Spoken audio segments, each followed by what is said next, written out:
चलो शुरू करें आज की क्लास। कहां से? जहां से छोड़ा गया था। कौन सा पार्ट? सेकंड पार्ट है ये। ओके, रिफ्रैक्शन का मतलब रिफ्रैक्शन का पहला है, तुम्हारा सेकंड पार्ट है। ओके, आ जाओ स्टार्ट करते हैं। रिफ्रैक्शन।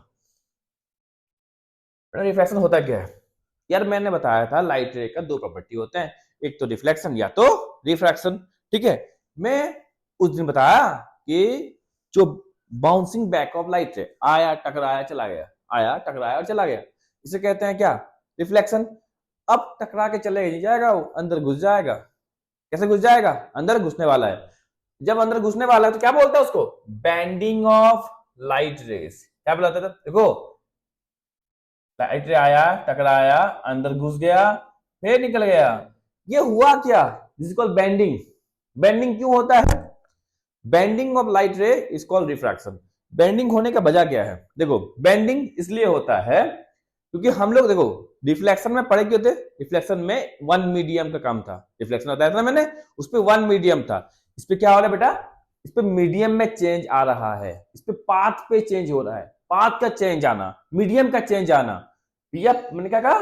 पाथ पे चेंज हो जाना या फिर मीडियम पे चेंज हो जाना, दोनों सेम है, दोनों सेम है। ठीक है, होता क्या है यार मीडियम में? होता क्या है जो चेंज हो गया? क्या है रास्ता? है तो कहीं से आ तो रहा है, कुछ तो रहा है कहीं। मीडियम का चेंज होने का मतलब होता है डेंसिटी में चेंज आना। रियल में क्या होता है बेटा? डेंसिटीज में चेंज आना। ठीक है, दो टाइप ऑफ डेंसिटी होते हैं, एक ऑप्टिकल टेंसर, एक होता है ऑप्टिकली रेयरर। मतलब जिसका डेंसिटी हाई होगा, जिसका डेंसिटी हाई होगा उसे हम ऑप्टिकली डेंसर कहेंगे, उसे हम ऑप्टिकली डेंसर मीडियम कहेंगे। जिसका डेंसिटी लो होगा, जिसका डेंसिटी लो होगा उसे हम ऑप्टिकली रेयरर मीडियम कहेंगे। क्या बोलेंगे उसको हम लोग? Rarer medium, rarer medium. Okay बेटा, तो देखो इसे क्या कहेंगे? Denser medium. क्या बोले? Denser medium. ठीक है, तो क्या होता है जब भी लाइट रे किसी वन मीडियम से दूसरे मीडियम ट्रैवल करता है, बट हाँ वो मीडियम ट्रांसपेरेंट होना चाहिए। ऐसा नहीं कि तो पता चला कहीं घर में घुस गया, कहीं छत पे घुस गया, ऐसा तो नहीं है ना।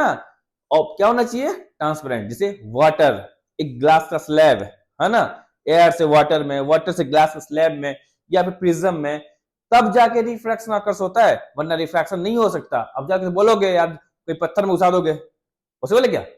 नहीं ना। ठीक है, तो क्या हो रहा है?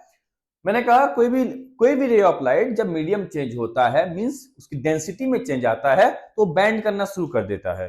तो बैंडिंग होने की वजह से उसे कहते हैं रिफ्रैक्शन। सिंपल भाषा में मैं यही कहूं, क्या कहूं कि भैया रिफ्रैक्शन का मीनिंग क्या होता है? रिफ्रैक्शन मीन्स बेंडिंग, इस सिंपल भाषा में बेंडिंग ऑफ लाइट रे, bending of light ray when it travel from when it's travel from one medium to one medium to another medium into another medium। ठीक है, क्या बोलता है मैंने? क्या बोलता है अपन? Bending of light ray when it travel from one medium to another medium is called refraction। Done. चलो देखो, हुआ लिखा हुआ है the phenomenon of the change in the path of light as it passes obliquely मतलब किस कोई angle में, obliquely means किसी एंगल पे, किसी एंगल पे, ओके, किसी एंगल पे, from one transparent medium to another is called refraction, is called refraction। ठीक है, देख लो कुछ, मैं कुछ इमेज बना देता हूं तुम लोग के लिए। ये तो लिख लिए ना? ठीक है, लिख लिए होगे तो देखो फिर छोटा कर दूं, मैं इसको भेज दूं यहाँ। ओके, देख लो क्या होता है। समझ लो कोई एक ग्लास स्लैब है ये, हाँ कोई एक, ठीक है, कोई एक ग्लास स्लैब है। लाइट रे आया, टकराया, चला गया, लाइट रे आया, टकराया, चला गया, हुआ। तो देखो इसे कहते हैं एंगल ऑफ इंसिडेंस। क्या कहलाता है ये? Angle of incidence. ये क्या कहलाता है? Angle of refraction, angle of refraction. ये कहलाता है इमर्जेंस रे या emergence angle. What is called as? ये कहलाता है इमर्जेंस रे, इमर्जेंस रे, ओके, क्या कहलाता है? इमर्जेंस एंगल, ठीक है, ये एंगल ऑफ इंसिडेंस तुम्हें पता ही है। डन, समझ में आ गया, ठीक है। तो क्या बोलने वाला था, समझ लो। ये देखो, एक कंडीशन था, इस पे तीन कंडीशन होते हैं रिफ्रैक्शन में, कैसा तीन कंडीशन से हो रहा है देख लो। पहला, एक रे ऑफ लाइट आता है, समझ लो, रे ऑफ लाइट आया, टकराया, ठीक है, ये हमारा नॉर्मल है बेटा, ये नॉर्मल है, ठीक है। ये बैंड होता है टूवर्ड्स द नॉर्मल, हुआ, देखो ये नॉर्मल के नॉर्मल की तरफ बैंड हो रहा है, ठीक है। इसको देखो, अभी इसको देखो, ये band away from the normal, ऐसा हुआ। एक कंडीशन ये था, या तो एक कंडीशन ऐसा हो सकता है, देख लो, लाइट रे आया, टकराया, ठीक है, लाइट रे आया, टकराया, ये बैंड हुआ अवे फ्रॉम द नॉर्मल, ये बैंड हुआ अवे फ्रॉम द नॉर्मल, फिर बैंड होके टूवर्ड्स नॉर्मल। या तो फिर ये हो सकता है, देख लो, या तो फिर ये हो सकता है, कौन सा? लाइट रे जब 90 डिग्री पे टकराएगा, किस पे? 90 डिग्री पे, और रिफ्रैक्ट भी 90 डिग्री पे ही होगा, ठीक है। तीन कंडीशन होते हैं सर, ये तीन कंडीशन होने की वजह क्या है? तीन टाइप ऑफ रिफ्लेक्शन होंगे ग्लास स्लैब पे, तीन टाइप ऑफ रिफ्लेक्शन होंगे। ये पहले, ये देखो, ये आई है, ये आर है, वह ये ई है, देख रहे हो? इसका मतलब क्या है? I is greater than r, i is greater than r. कौन सा कंडीशन में होगा? ये कंडीशन होने के लिए पहली बात सुन लो, आई इज ग्रेटर देन आर कब होता है? आगे तो समझाऊंगा, ये आगे आने वाला है, मैं न्यूमेरिकली समझाऊंगा तुमको, ठीक है, न्यूमेरिकली समझाऊंगा, पर सुन लो भाई, ये आई ग्रेटर देन आर कब होगा? तब होगा जब कोई लाइट रे रेयरर से, बेटा सुन ले, रेयरर टू डेंसर मीडियम में पास हो रहा होगा, या रेयरर से डेंसर मीडियम में ट्रैवल कर रहा होगा, तब जाके ये कंडीशन होगा कि incidence angle is greater than refracted angle. This means it bends toward the normal. It bends जब rarer to denser कोई लाइट रे पास करता है या ट्रैवल करता है, तो हम ये बोल सकते हैं क्या कि it bends when I is greater than R. When I is greater than R, it means it bends towards the normal. It bends towards the normal. It bends towards the normal बेटा, ठीक है, ये bands होगा towards the normal, देख लो। But देखो यहां i is smaller than r, i is smaller than r, ऐसा क्यों होता है? जब लाइट रे डेंसर मीडियम से, लाइट रे डेंसर मीडियम से रेयरर मीडियम की तरफ ट्रैवल करता है, जब लाइट रे डेंसर मीडियम से रेयरर मीडियम की तरफ ट्रैवल करेगा, तब क्या होगा? It bends away from the normal. Done, देखो, जब लाइट रे 90 डिग्री पे फॉल होगा, लाइट रे 90 डिग्री फॉल होगा, वो क्या कुछ बेंड नहीं होगा, डायरेक्ट ट्रैवल करेगा, आई इक्वल टू आर होगा, आई इक्वल टू आर। ये कौन सा कंडीशन में होता है? जब लाइट रे 90 डिग्री पे गिरता है, किस पे? ग्लास स्लैब पे। हो गया? आ गया समझ में? चलो ठीक है, बस आगे लिखोगे, वेट करो, आगे लिखवाऊंगा इस सब के बारे में, ठीक है। तो अब क्या पढ़ने वाले हैं? Laws of refraction. क्या पढ़ने वाले हैं? Laws of refraction. क्या होता था, याद करो, लॉज ऑफ रिफ्लेक्शन ने क्या बताया था? Incident ray, reflected ray and normal all lies in the same plane at the point of incidence. इस पे भी वही same to same, nothing change. क्या? The incident ray, the refracted ray and the normal all lies in the same plane at the point of incidence, at the point of incidence, ठीक है। the incident ray, refracted ray and normal to the interface at the point of incidence all lies in the same plane। तुम अपने language पे लिख सकते हो, ठीक है। आगे समझ में? सेकेंड लॉ याद करो, रिफ्लेक्शन में क्या था? सेकेंड लॉ याद है तुमको? Second law angle i equal to angle r था, याद आया? बट बेटा यहां ऐसा नहीं होगा कि यहां रिफ्रैक्शन है। रिफ्रैक्शन में क्या होने वाला है? देख लो, इस पे क्या होता हूं, देखो, ये आई, ये आर, वह तुमने तो शायद ट्रिग्नोमेट्री पढ़ लिया होगा, पर जानते भी हो, क्लास में बड़ा सुना भी होगा। ट्रिग्नोमेट्री के जो फंक्शन होते हैं, साइन, कॉस, टेन, कॉट वाले, उस पे से निकल के आता है। सेकेंड लॉ कहता है, सेकेंड लॉ क्या कहता है बेटा, सेकेंड लॉ ये कहता है sine of angle i by sine of angle r equal to constant, equal to constant. मतलब angle sine of angle i by sine of angle r which is constant, this means ये constant का एक value जिसको sign होता है जिसे mu कहते हैं, या किसी किसी बुक में एन लिखा होगा, अपने हिसाब से देख लेना, ठीक है। Which is called as refractive index, क्या बोलते हैं इसे, रिफ्रैक्टिव इंडेक्स, रिफ्रैक्टिव इंडेक्स, ठीक है। Sine i by sine r which is called as constant, जिसका नाम होता है रिफ्रैक्टिव इंडेक्स। ये दुनिया में हर किसी मीडियम के लिए अलग अलग हो सकता है या होता भी है, ठीक है, बट सेम मीडियम के लिए कांस्टेंट होता है। जैसे refractive index of diamond means जहां पर लाइट रे जब डायमंड में ट्रैवल करता है उसका दुनिया भर में फिक्स होगा। लाइट रे व्हेन ट्रैवल इन वाटर, उसका रिफ्रैक्टिव इंडेक्स वाटर का दुनिया भर में सेम होगा। समझ में आ रहा है? तो क्या बोल रहा हूं मैं, सेकेंड लॉ कहता है sine i by sine r which is called as constant, this called as refractive index. क्या बोलते हैं उसे, रिफ्रैक्टिव इंडेक्स। तो देख लो क्या बोला, म्यू, ये क्या होता है, म्यू 1 2 लिखा जाता है ऐसे, मैंने यहां पर इसे लिखा जाएगा म्यू 1 2, ओके, देख लो, is called as refractive index, ठीक है, okay. So refractive index of medium 2 with respect to 1, इसे कैसे बोलते हैं, इसे बोलते हैं refractive index of medium 2 with respect to medium 1, okay, समझ में आ गया। Refractive index of medium 2 with respect to medium 1, ये पढ़ा ऐसे आता है, ठीक है, तुम ऐसे ही पढ़ोगे। ये क्या होता है आगे देखो, समझोगे।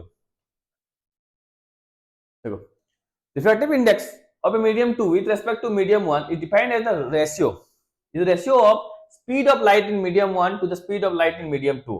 मींस समझाऊं मैं ऐसे कि कहीं पर ऐसे लिखा हो म्यू 1 एंड 2, इसका मतलब है स्पीड ऑफ लाइट, जब लाइट रे speed of light in medium 1 bye speed of light in medium 2, बेटा ये कहलाता है रिफ्रैक्टिव इंडेक्स म्यू 1 एंड 2। हुआ, समझ आ गया। कहीं पर मैं लिखा हूं म्यू जी डब्ल्यू मींस जी मतलब glass, okay, speed of light in glass, speed of light in glass bye speed of light in water, ये होता है रिफ्रैक्टिव इंडेक्स। आया समझ में, कंफर्म, डन। अब देखो इस पे एक टर्म्स आते हैं, क्या आते हैं बेटा, देखो एक टर्म होते हैं एब्सोल्यूट रिफ्रैक्टिव इंडेक्स, एक टर्म आने वाला है एब्सोल्यूट रिफ्रैक्टिव इंडेक्स। सर इसका मतलब क्या होता है, इसका मतलब होता है refractive index of any medium, refractive index of any medium with respect to vacuum, मतलब refractive index of any medium, समझ लिख के चाहते हो तुम क्या, ये एयर में बोल दो यार, रिफ्रैक्टिव इंडेक्स ऑफ, समझ लो एब्सोल्यूट रिफ्रैक्टिव इंडेक्स ऑफ, क्या ग्लास, ओके चलो ग्लास लेते हैं। This means speed of light, this means speed of light in vacuum, speed of light in vacuum by speed of light in glass, okay. Handwriting थोड़ा अच्छा नहीं है, आगे अच्छा हो जाएगा, वेट करो। हुआ, what is called as absolute refractive index, मैंने कहा speed of light in vacuum by speed of light in glass. मैं बोलूं what is the absolute refractive index of water, this means speed of light in vacuum by speed of light in water, this is called absolute refractive index। समझ में आ गया, देखो absolute refractive index क्या होता है बेटा, mu equal to c by v. C is called as speed of light in vacuum. Speed of light in vacuum वो कितना होता है बेटा, 3 इंटू क्या होगा, 3 इंटू 10 टू द पावर 8। कितना होता है सी का value, 3 into 10 to the power 8। Okay done, समझ में आ गया इसमें, पक्का। अच्छा तो इस पे मैं एक सवाल पूछता हूं आपको, देखो मैंने कहा एब्सोल्यूट, मैंने एक स्टेटमेंट दिया आपको, statement 1, absolute refractive index, absolute refractive index of diamond is 2.413 which is maximum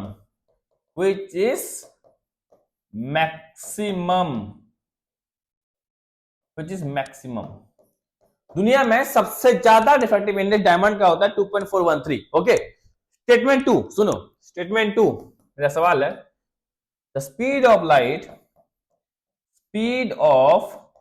light in diamond is the least या मिनिमम, is the minimum। मतलब मैं ये बोलना चाहता हूं कि दुनिया में सबसे स्लो चलने वाला लाइट का स्पीड जो होता है वो डायमंड में होता है। ठीक है, मैं ये बोल जाता हूं, फर्स्ट स्टेटमेंट है मेरा कि स्पीड ऑफ जो दुनिया का सबसे ज्यादा रिफ्रैक्टिव इंडेक्स, ठीक है, वो डायमंड का होता है। स्टेटमेंट 2 कहलाता है सबसे स्लो स्पीड चलने वाला लाइट का वो कहां होता है, डायमंड में होता है। क्या दोनों स्टेटमेंट सही है, बताओ क्या दोनों स्टेटमेंट सही है कि कोई एक सही है, जल्दी बोलो। दोनों स्टेटमेंट ही सही हैं। कैसे सही है सर, देखो मैंने कहा एब्सोल्यूट रिफ्रैक्टिव इंडेक्स, ओके। अब किसका बेटा, म्यू ऑफ डायमंड जो कि 2.413 है, ये मैक्सिमम है, which is equal to 3 into 10 to the power 8 metre पर second speed of light in vacuum by x। मुझे बताओ यदि मैं चाहता हूं ये सबसे मैक्सिमम हो जाए, मैं चाहता हूं ये मैक्सिमम हो, तो मतलब ये सबसे लो होना चाहिए, सबसे लो या मिनिमम होना चाहिए, हाँ या ना। क्योंकि देखो, क्योंकि refractive index of diamond is inversely proportional to the speed of light in diamond, है ना, उसी लिए सबसे लो होगा। ये बात समझ में आ गया, कोई डाउट नहीं, चलो अब बोलोगे सर रिफ्रैक्टिव इंडेक्स, हाँ ये स्टार मार्क लगा लो, आपके बोर्ड एग्जाम में आ सकता है, बोर्ड क्वेश्चन से बेटा ये, ठीक है। अच्छा मैं एक बताना भूल गया, एक चीज आपको क्या बताना भूल गया, वेट, ओके। सेकेंड लॉ को और एक नाम होता है स्नेल्स लॉ, क्या कहते हैं इसे, Snell's law. Second law of refraction is also called as Snell's law, second law of refraction is also called as Snell's law, ठीक है, लिख लो यहां स्नेल्स लॉ, ठीक है, किसको ले लिए, चलो आगे चलते हैं।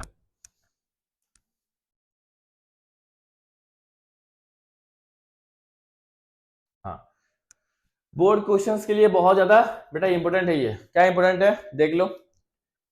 Factor on which refractive index depends, पहला क्या, obviously nature of the medium कैसा है, ठीक है, डेंसर है, ऑप्टिकली हाई डेंसर है, कैसा है, रेयर मीडियम है, कैसा है। Second wavelength of the light रे, सब वेवलेंथ पे कैसे डिपेंड करता होगा, वेट समझाऊंगा। थर्ड टेम्परेचर, ऑब्वियसली तुम जब टेम्परेचर होगा तो तुम्हें पता ही होगा, शायद तुम जानते होगे, जहां टेम्परेचर हाई होता है बेटा उसके सराउंडिंग डेंसिटी लो हो जाता है, ठीक है। अब डेंसिटी लो होने की वजह से क्या हो जाएगा, मीडियम रेयर में कन्वर्ट हो जाएगा, समझ में आ रहा है। तो जो रिफ्रैक्शन पहले होता था उसके बैंडिंग पे डिपेंड, बैंडिंग जो होता है वो मीडियम पे डिपेंड होता है। सो जब हवा गर्म होगा या मीडियम गर्म होगा तो क्या हो जाएगा, converted to a low density medium. तो शायद नहीं 100% कंफर्म ये है कि जो बैंडिंग होगा वो कहीं ना कहीं चेंजेस होंगे, या तो टूवर्ड नॉर्मल हो जाएंगे या फिर अवे फ्रॉम नॉर्मल हो जाएंगे, समझ में आया, चलो ठीक है। Nature of the surrounding medium, obviously कहां से निकल के आ रहा है, डिपेंड तो करना ही है, लाइट से कहां से निकल के आ रहा है। ओके चलो ठीक है। अब देखो सर आप हमें समझाइए वेवलेंथ पे कैसे डिपेंड होता है। देख बेटा समझा रहा हूं, mu equal to c by v. V मतलब speed of light in any medium, c मतलब speed of light in vacuum. Okay मैंने कहा शायद तुम जानते होगे किसी वेव में, शायद नहीं पता तो देख लो, नाइन्थ में पढ़े होगे किसी वेव में। ओके ये वेव है। ओके बेटा this distance is called wavelength, इसे लैम्डा कहते हैं, ये वेवलेंथ होता है। ओके ओके ना। और नंबर ऑफ ओसिलेशन पर सेकेंड, नंबर ऑफ ओसिलेशन पर सेकेंड ये कहलाता है फ्रीक्वेंसी। फ्रीक्वेंसी और एक टर्म में कहते हैं 1/टाइम पीरियड, 1/टाइम पीरियड, ये क्या कहलाता है वेवलेंथ। ठीक है दोस्त। अब देख तो स्पीड क्या होता है बेटा, speed equal to distance by time, speed equal to क्या होता है बेटा, डिस्टेंस बाय टाइम। ठीक है तो हमारे यहां स्पीड कौन सा है, लाइट का स्पीड, हमारे यहां स्पीड कौन सा है, लाइट का speed, which means c. Speed of light क्या बोलते हैं, सी कहते हैं। ओके डिस्टेंस क्या लिया है मैंने, wavelength lambda. Okay by time, one by time क्या होता है बेटा, 1/टाइम फ्रीक्वेंसी, क्या होता है फ्रीक्वेंसी। सी इक्वल टू देख ले लैम्डा फ्रीक्वेंसी। ओके तो मैं यहां लिख दूं ऐसे, mu equal to lambda frequency, ये फ्रीक्वेंसी है। ओके और ये by v means speed of light in any medium. देख फ्रीक्वेंसी दुनिया भर में हर जगह कांस्टेंट होगा, फ्रीक्वेंसी दुनिया भर में हर जगह कांस्टेंट होगा, तो किस पे डिपेंड करेगा बेटा, लैम्डा पे। किस पे, वेवलेंथ पे डिपेंड करेगा। ठीक है क्योंकि ये तो कांस्टेंट है, ये तो कांस्टेंट है। तो जब किसी एक मीडियम से दूसरे मीडियम पे लाइट से ट्रैवल करता है तो उसका वेवलेंथ पे चेंज होता है, वेवलेंथ पे चेंज होने की वजह से, वेवलेंथ पे चेंज आने की वजह से उसके स्पीड में चेंज हो जाता है, उसके स्पीड में चेंज हो जाता है। जो हवा में 3 × 10⁸ मीटर पर सेकेंड हुआ करता था स्पीड ऑफ लाइट, समझ लो पानी में घुस गया या किसी क्लास लैब में घुस गया तो वो कहीं 2.14 में पहुंच जाएगा, 2.14 10⁸ या फिर 1.5 10⁸ पे पहुंच जाएगा। क्यों, क्योंकि उसके वेवलेंथ पे चेंज आना शुरू हो जाएगा। आ गया समझ में, बट फ्रीक्वेंसी कांस्टेंट। ओके देखो अच्छा मैं पहले आपको तुमको एक ऑब्वियसली ये देखो, लाइट रे आया, टकराया, ट्रैवल किया, चला गया, हुआ दिस। देखो यदि वो रिफ्रैक्ट नहीं होता, लाइट रे रिफ्रैक्ट नहीं होता तो हमारा जो इंसिडेंट रे है वो डायरेक्टली ऐसे पास होता, देख रहे हो ना, ऐसे पास होता। तो देखो तो क्या हो गया, ये इमर्जेंस रे और इंसिडेंस रे के बीच में, इमर्जेंस रे एंड इंसिडेंस रे के बीच में दोनों कैसा है, दोनों गैप है ना, ये गैप। और ये बात जान लो, इमर्जेंस रे एंड इंसिडेंट रे दोनों कैसे होंगे, दोनों पैरेलल होंगे। कैसे होंगे बेटा, पैरेलल होंगे। जब दोनों पैरेलल होंगे उनके बीच जो गैप होता है उस गैप को कहते हैं, क्या बोलते हैं, लेटरल डिस्प्लेसमेंट। क्या बोलते हैं इसे, लेटरल डिस्प्लेसमेंट। ओके ये जो गैप देख रहे हो ये इंसिडेंट रे को आगे बढ़ाया है मैंने। ओके और ये क्या है, इमरजेंस रे, उनके बीच में जो गैप आया है, जो डिस्प्लेसमेंट हुआ है लाइट रे का, डिस्प्लेसमेंट हुआ है लाइट रे का, उसे बोलते हैं लेटरल डिस्प्लेसमेंट। क्या कहलाता है ये, लेटरल डिस्प्लेसमेंट। ठीक है इसके, और ये क्या है बेटा, ये ग्लास स्लैब का डेप्थ है। जो ग्लास स्लैब है कितना मोटा है, इतना मोटा, इतना मोटा, इतना मोटा, इतना मोटा, ये जो हाइट होता है ग्लास स्लैब का या डेप्थ होता है, इसको मैंने टी लिया हुआ है। क्या लिया हुआ है, टी। ये जो फॉर्मूले हैं ये आपको मिलेगा क्लास 12 में मिलेगा, बट स्टिल मैंने लिख दिया है, देख लो।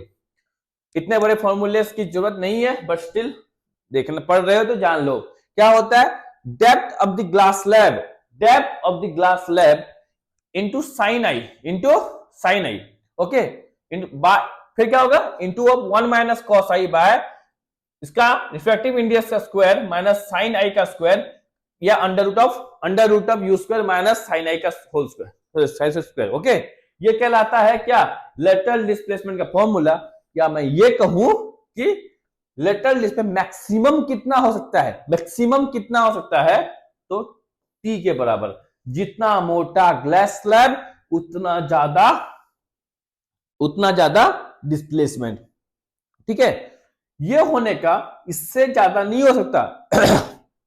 समझ लो, कभी इससे गलती से क्वेश्चन आ गया बोर्ड में कि जो लेटरल डिस्प्लेसमेंट होता है वो ग्लास स्लैब से ज्यादा है, क्या ये स्टेटमेंट ट्रू है? असर्शन रीजन में आता है ना आपके बेटे, तो असर्शन रीजन में आ सकता है क्या ये स्टेटमेंट ट्रू है कि जो लेटरल डिस्प्लेसमेंट है depth of the glass slab से ज्यादा है? क्या ये सही है? नहीं, ये बिल्कुल भी सही नहीं हो सकता, क्योंकि हमारे फॉर्मूले के हिसाब से सबसे ज्यादा मैक्सिमम टू मैक्सिमम कितना हो सकता है?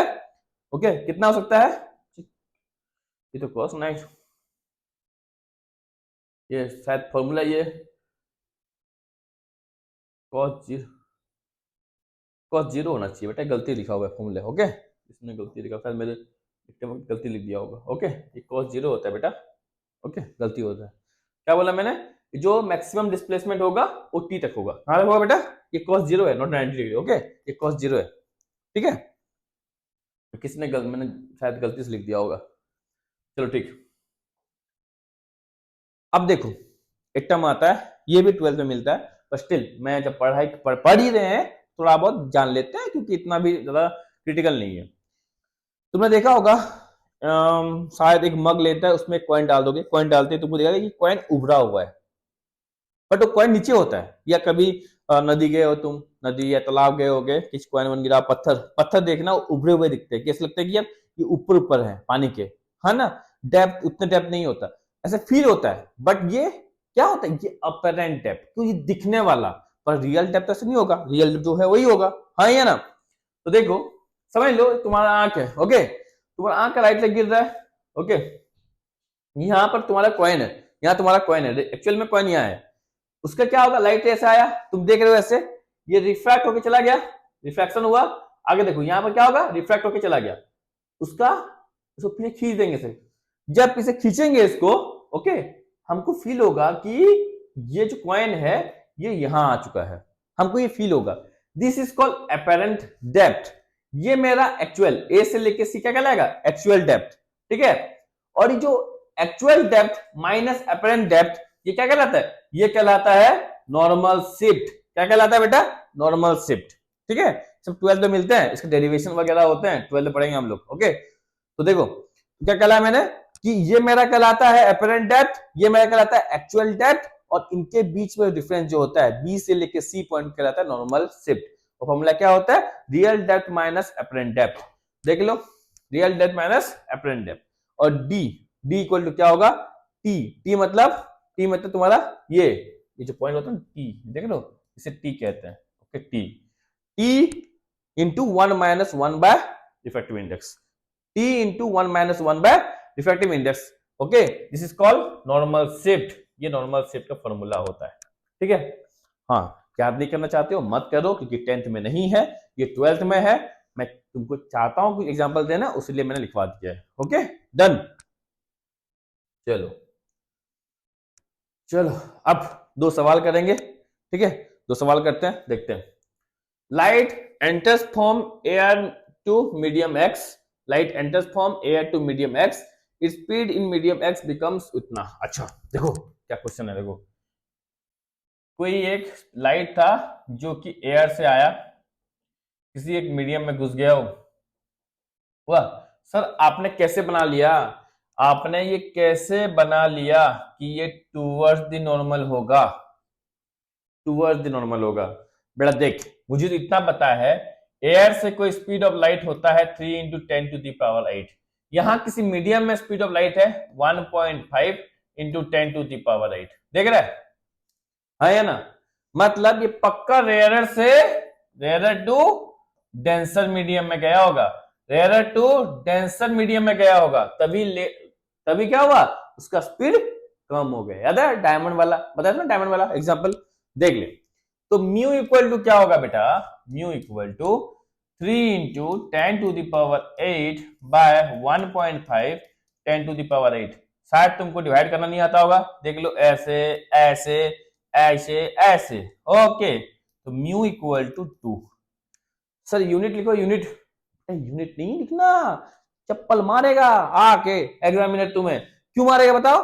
बेटा ये भी मीटर पर सेकेंड है, ये भी मीटर पर सेकेंड है, दोनों कट जाएंगे तो refractive index is a unitless quantity. Okay, पता चला वहां जाके लिख के आ गया मीटर पर सेकेंड है, मत लिख के आ जाना ऐसे की फालतू चीजें।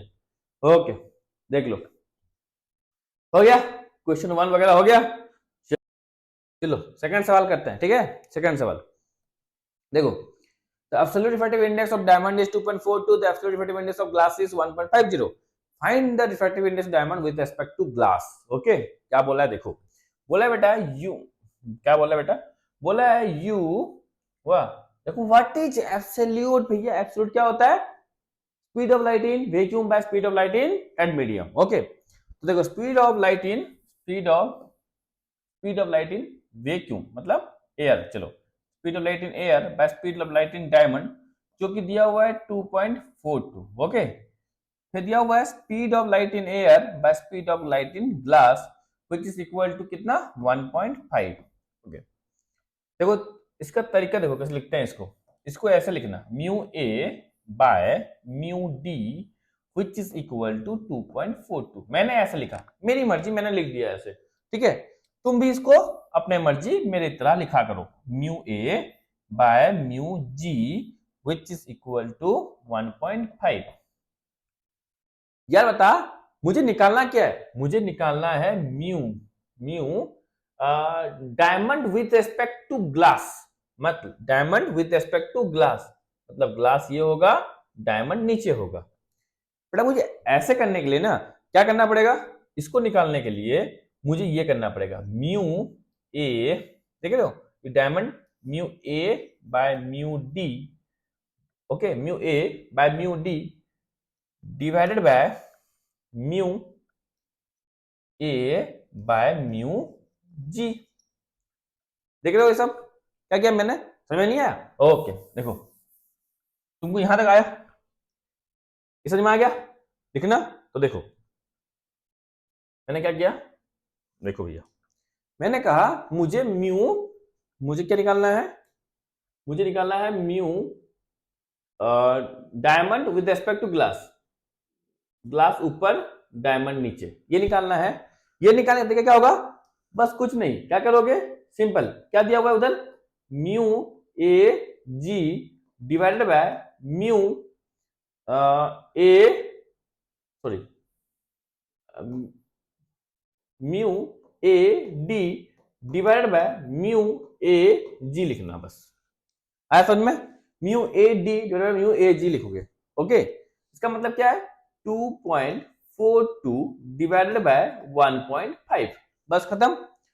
ये क्या होता है आगे लिखो, क्या लिखते हो इसे, इसको लिखते हो म्यू ए बाय, या मैं ऐसे कहूं, हाँ ठीक है, mu a by mu d, mu a by mu d into, या divided by mu a by mu g, ठीक है, व्हिच इज इक्वल टू क्या होगा, देख लो, mu a by mu d into mu g by mu a, ये cut, क्या आ जाएगा answer, mu g by mu d, हमको यही तो निकालना था, mu g by mu d, है ना, व्हिच इज इक्वल टू क्या होगा, 2.42 डिवाइडेड बाय 1.5।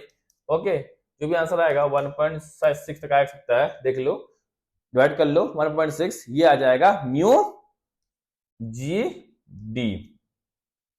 सर क्या कर दिए सर, नहीं है समझ में, फिर से देखो क्या किया मैंने, उसने दिया था mu absolute effective index of diamond दिया हुआ क्वेश्चन में, तो म्यू ए डी दिया हुआ है हमारे लिए 2.42, हमको दिया हुआ है म्यू ए जी 1.5। बेटा जब भी ये चीज करना हो उतना नहीं करना चाहते तुम, चलो नहीं करना चाहते हो, मन नहीं है तुम्हारा, कुछ बात नहीं, डायरेक्ट डिवाइड क्या करो ऐसे, mu a d divided by mu a g, okay, which is equal to 2.42 divided by 1.5। Okay, और क्या करो, क्या करना होता है, कुछ नहीं, इसको ऐसे काटो, ओके, इसको ऊपर ऐसे काटो, ठीक है, इसको ऊपर भेजो, या मैं ऐसे कहूं तुम्हारे लिए, देखो इसको ऐसे करो यार तुम लोग, mu a d by mu a g, okay, इसको which is equal to 2.42 by 1.5। Okay, ये लिख लिए। फिर क्या करना, इसको थोड़ा सा सिंप्लीफाई करना, mu a by mu d by mu a by mu g. तुम्हें पता होगा ये ऊपर की तरफ शिफ्ट होगा और ये कट हो जाएंगे, तो क्या हो जाएगा बेटा, mu g by mu d which is equal to mu g d which is equal to 2.42 by 1.5, 2.42 by 1.5 which is 1.6 तक आ सकता है। 0.6 से 6 देख लो आंसर आया समझ में। ठीक है, देखो ये सवाल और करेंगे बाद में, ठीक है, चैप्टर खत्म होने के बाद फिर से जब मैं क्वेश्चंस करवाऊंगा PYQ वगैरह, तब उससे सवाल और भी होंगे, उससे मैं और बहुत सारे क्वेश्चंस करने हैं हमको। ठीक है, चलो आज की क्लास मैं यही खत्म करता हूं।